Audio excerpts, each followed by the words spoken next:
What's up mga langga? May buntag ka natuntanan. Good morning! Good morning. Andito po tayo ngayon sa labas ng aming bahay. Kasama ko po si Mama at saka si Insik ay andon. Nagtahi na kanyang kuan, kanang helmet mga langga. And of course, ang among baby andito kakatapos ng mag-walking. Barog na siya. Tapos si Papa naman andon sa kanila. Ayan, naglinis-linis ng kanilang bakuran. So, ayan for today's video mga langga ay mag-harvest tayo ng aming mga kamatis. Kasi sobrang dami na ng kamatis talaga na na hinog na pwede na siyang harvestin. Kaso, gusto ko mag-harvest ng hindi pa masyadong hinog dahil kapag hinog na maatom ito matutagkuan ba.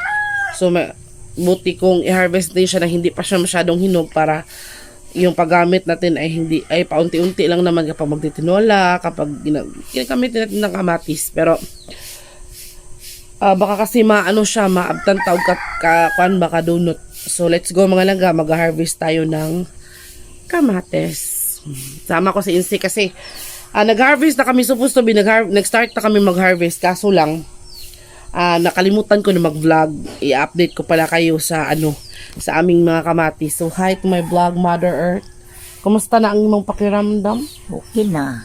Diyan okay na si Mama mga langga. So nagtitipid po siya ng meds. Continue pa rin po yung yung meds niya. So ayan mga langga, continuous pa rin po yung pagtitake ng meds ni Mama. Kasi parang isang linggo kasi yung meds niya. Tapos may meds siya na 5 times a day. 5 times a day iinumin, tapos dalawang gamot, dalawang tablet 5 times a day, tapos parang 3 yata na klase ng gamot mga langga. So kapag na yun, medyo naman kanang nalaos na ba, or medyo nalaya na yung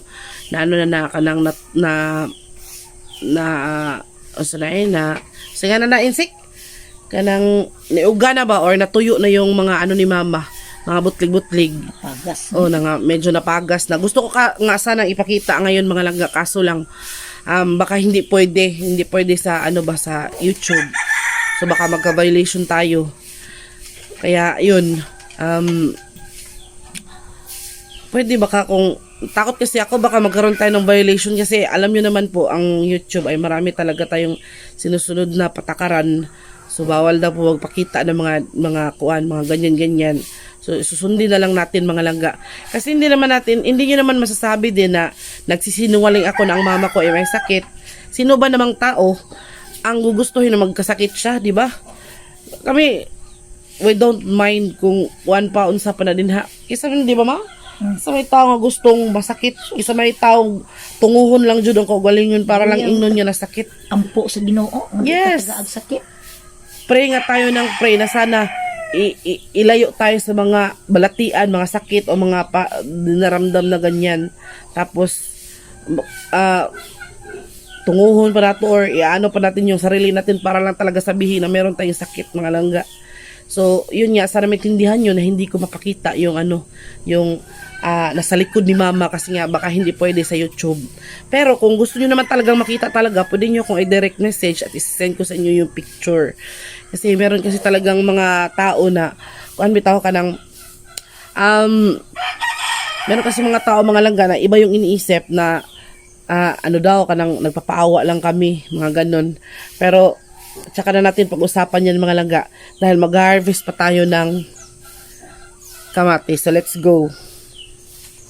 Mag-harvest tayo ngayon ng kamatis mga langga. So tingnan nyo naman ang ating mga kamatis, no? Yan, basta siya na late yung pag-harvest namin. Tingnan mo muna yung harvest na natin. Ayan. So kuha na na siya. Sini? Kanang mga nahinggan. Wala. Asam to nahinggan. Kuha na. Okay, basta matangtang na kayo na siya. Kay daghanda ba din na to pahingon kayo kay Kini wala pa man hinugo. ayun na tara ito soda. Ayun na. Pawahin na ng cherry.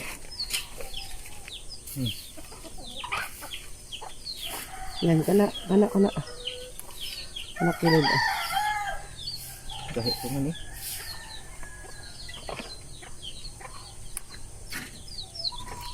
pa lang ay. Ayan. Okay, naghilog na siya. Rumok. Dara. Pakita yung harvest. Ibang, nagkaman po po. Yan. Para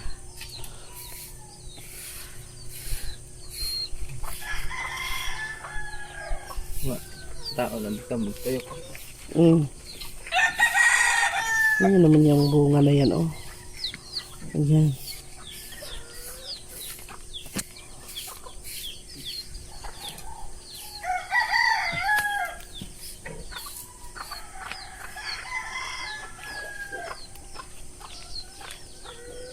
Kana to sa kapungpong kuha na tanan nang gamay la ibilin. Pero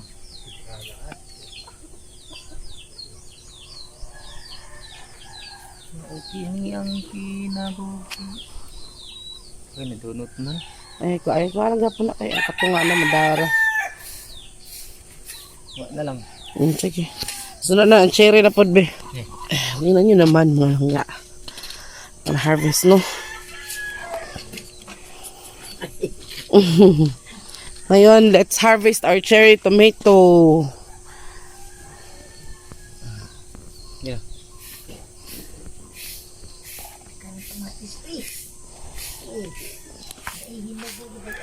Na pa lang eh. Oh, mga hinog naman na. Ilahi ko ng mga hinog na jud. Maniunahan na to gamit.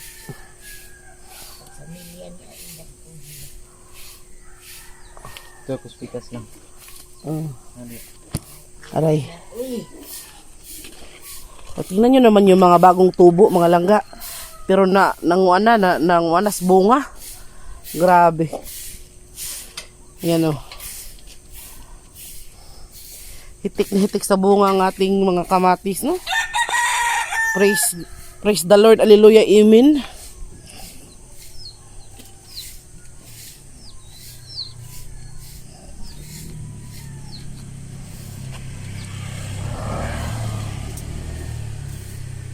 Yan.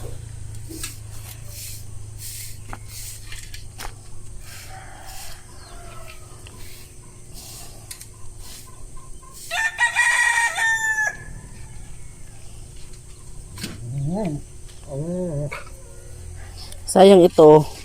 Ayan, nanunot. Kunin na lang natin to kaya nanunot man. Lagay natin dyan para fertilizer. Hinog lang eh. Kuhaan na lang.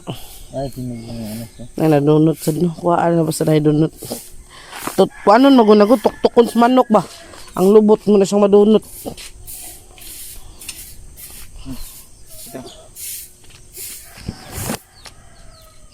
Hindi, ayun. Wala na. Grabe, oh. Cherry tomato. Ipakita po to. Ayan, mga langga, no.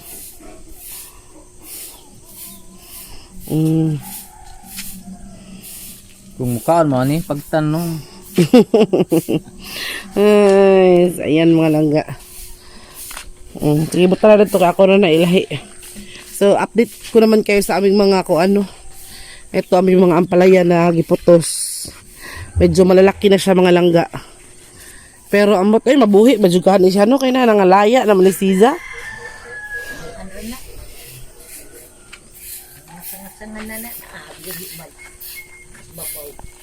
Yan yung mga langga, medyo malaki na siya.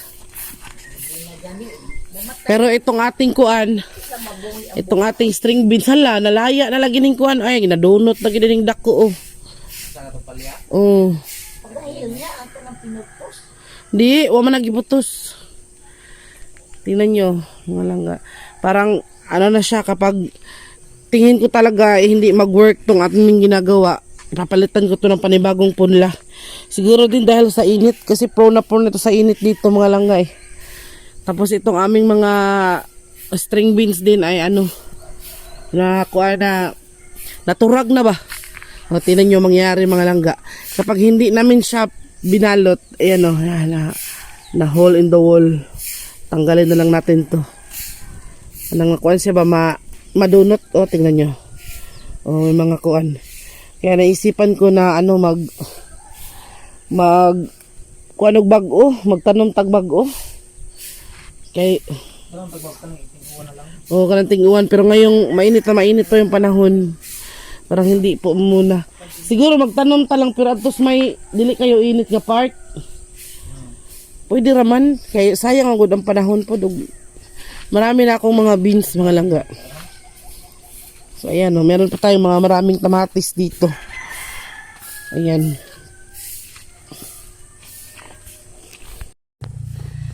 So ayan mga langga, dito yung mga kamatis natin. Ito yung mga harvest natin ngayon. Tingnan nyo, sobrang dami mga langga. Kaya, ang gagawin ko dito ay i-set aside ko itong mga hinog na. Ilahi din ako siya dahil ito yung una kong gagamitin. Itong mga hinog na. At ito namang medyo hilaw, lalagay natin ito sa ref hanggang sa mahinog siya. Kasi yung iba, kasi nag-try na kasi ako mag-harvest ng hindi pa masyadong hinog mga langga. Yung green pa talaga, yung mga ganito pa. Medyo madilaw-dilaw pa lang siya. In-harvest ko na siya, tapos nilagay ko sa ref. Nahinog siya. Kaya pwede pa siyang mahinog dun sa ref. Pero itong mga dilaw na, ito yung una nating gagamitin sa sa kanang pagluluto mga langga. Ayan, gaya nito. Diba ang ganda ng kamatis, probuyag in town. So ito mga medyo hilaw pa, lagay natin to sa ref mga langga. Para pahinugin siya. Kasi marami naman to mga langga eh. Tapos magbibigay tayo sa mga close natin na mga pinsan ni Insik. Kasi yung mga pinsan ni Insik kasi mahilig din silang magbigay sa amin ng punla ba. Mga liso bitaw. Yan ang laki. Diba ang gwapa. Ang ganda niya. Lalo na to. Gandang-ganda sa sarili Ayan, ang daming hinog na mga langga. Kaya lalo na to. Ayan, tingnan nyo. Ganda niya Diba, iba-iba siyang klase ng kamatis. Merong pataas, tapos meron ding spaghetti pababa. Merong ganito ba? Ayan. Merong palapad, tapos meron ding pataas. Iba-iba yung iba-iba yung kanang lahi ng kamatis. May Pinoy, may Americano, may Bisaya. Cherry tomato is parang Pinoy na kamatis. So ayan mga langga, nahawa na nato ang hinog sa hilaw. So ayun. Mga ilang araw din at mahihinog din yan. Tapos ito naman natira. Ito mga ganito mga langga, magiging ganito siya kapag tinuka kasi siya ng manok. Yung kasi namin, yung kamatis namin, gusto ko nga sana siyang bakura ng siguro bibilhan ko na lang siya ng net. Kasi para hindi makapasok yung mga manok.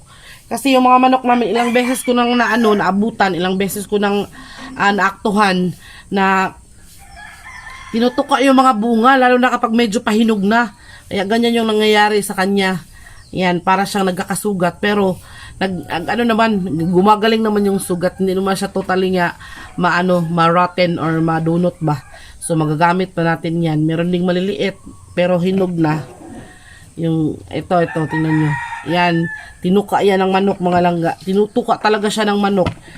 Lalo na kapag yung mga sili namin mga langga, yung mga sili namin na maliliit, yung tinatawag namin na kanang siling labuyo. Tinutuka talaga siya ng manok, kaya yun kanang uubos. Hindi lang siya tinutuka, kinakain talaga ng manok at saka ibon yung siling labuyo. Kaya meron din siyang ganito na iba-iba yung meron siyang pa-oblong, meron din siyang pa-circle, mga ganun ba, iba-iba yung niya, yung lahi niya. Tapos ito namang ito tinutuka din niya ito, kaya nahinog na ito. Ito yung pinakadulo ng kamatis, tinutuka ng manok. Kasi yung mga kamatis namin mababa lang pero ang daming bunga. Yung kalahati nito magagamit pa naman natin. Kukunin na natin itong nadunot na. Ito, may mga maliliit pero hinog na siya. Tapos meron din tayo dito mga maraming cherry tomato mga langga. Tingnan nyo. O diba? Maraming cherry tomato. Ang sarap niya kapag kinakain mo or lalo na kapag ito kasi yung lagi kong nilalagay sa utan nila ni mama or magtitinola ako lagi. Ito yung lagi kong nilalagay itong ating cherry tomato. Ang sarap tapos manamis-namis siya sa sabaw. Kaya ito yung ano natin, ito yung inalagay natin sa mga ulam. Tapos nagre-ready na din ako mga langga ng punla. Ito, nagre-ready ako ng mga punla. Ito, binalot ko talaga siya. Balutin mo ako. Binalot ko talaga siya ng mga papel tsaka plastic mga langga. Dahil, baka anuhin siya ng anay ba. So, baka, or kanang agupupon bitaw siya, baka hindi na siya tumubo. Iba't ibang buto ito mga langga. Ayan o. Nilagay ko lang siya sa papel. Meron tayong buto dito ng pakwan. Ayan o. Butong pakwan yan mga langga. Ayan. Inano ko na yan, kanang pinatuyo ko na, nilagay ko na sa araw. Tapos nung natuyo siya, nilagay ko na sa nilagay ko na sa dito. Tapos nilagay ko sa plastic para hindi talaga siya, ay, Diyos ko Lord! Hindi talaga siya pasukin ng mga insekto. Tapos nausik pa itong ating buto ng sitaw. Diyos ko Lord. Aroy. So, marami ako ditong buto ng sitaw mga langga. Kasi nga, nagpaguwang magudmi dito sa among kuan, sitawan. Doon sa aming garden. Pinapaguwang na ko ba. Tapos, dahil ka lang. Iyan. Siya, ang dami niya mga langga. Ayan o. Na ano na. Ayan, mix siya na buto. Meron din ditong na buto ng ampalaya. So, dalawang buto ito mga langga. Ayan o. Buto ng sitaw, tapos buto ng ampalaya. Meron din dito. Ilalagay ko yan dito sa papel. Tuyo na din ito mga langga. Pwede na siyang itanim. Kaso lang, nagre-ready pa ako ng tataniman. Doon siguro sa hindi masyadong matamaan ng araw or matamaan siya ng araw kasi yun yung nakapagpapabunga sa kanya yung araw. Yung sunlight. Kaso lang, dito sa tinaniman ko, sobra ding init. Yung mga pananim namin sa hapon, nakuan siya kanang matuyo or sobrang maluya siya ba dahil sa prone sa init. Grabe talaga, bantanga kay sa init mga langga. Mo nang ganap ako ng ibang lugar. Tapos yun yung gagawin namin na ayan o, nilagay ko siya sa ganito plastic. Tapos ano natin yan mga langga para safety. Tapos meron pa naman ako ditong mga sobra na mga buto. Itatanim natin ito mga langga, no? So, iba't ibang klase ng buto din ito. Ayan, no? Kaya magtatanim tayo. Kaso lang mainit na nga ngayon. Ayan, ewan ko kung ano itong buto na to.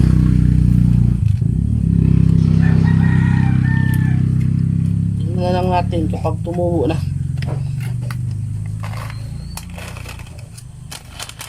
So, ayun, marami tayong mga buto dito, mga langga, iba't ibang klase ng buto.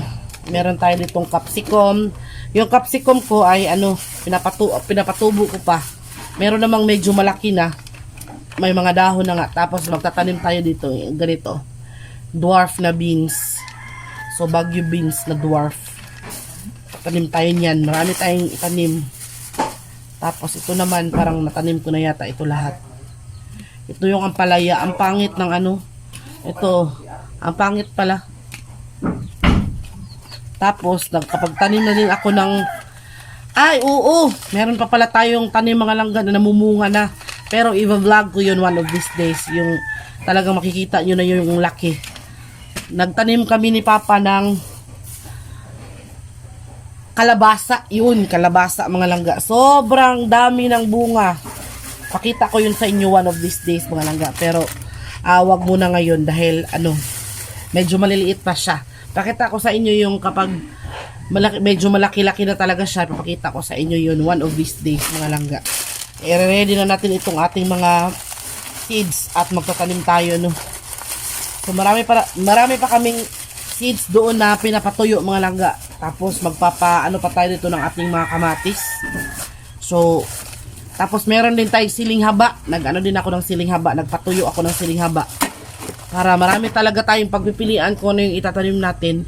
At kapag nakahanap lang tayo ng perfect spot, perfect na lugar na pwede nating pagtamnan, doon natin itatanim na perfect talaga. Tapos maghanap tayo. Gusto ko kasi ng ampalaya, mga langga, kasi ampalaya is one of my favorite vegetable. Ampalaya, talong, mga ganun. Kaso lang, yung ampalaya namin ay hindi talaga siya sinuwerte ngayon. Hindi katulad nung ampalaya namin na makailang ulit kami naka-harvest. Ngayon ay parang ano lang yata, ilang beses lang, tapos paunti-unti lang. Pero thankful pa rin tayo kasi nakakain tayo kahit paano, no, hindi tayo nalugi doon sa binili natin na seeds ba. So ayun, mga langga, sa panahon ngayon kailangan talaga natin magtanim kasi nagmamahal na yung mga bilihin. Kailangan natin ng, pasensya na kayo sa aking messy look ha, kay nag-harvest kasi kami ng kanina ng namu po mi og kamatis ba. Tapos naalala ko na magvo-vlog ako, papalubat na yung phone ko. Kaya hanggang dito na lang muna, mga langga. Maraming salamat sa inyo. And God bless po sa inyong mga langga. Ingat na lang po kayo palagi. Bye! Mwah!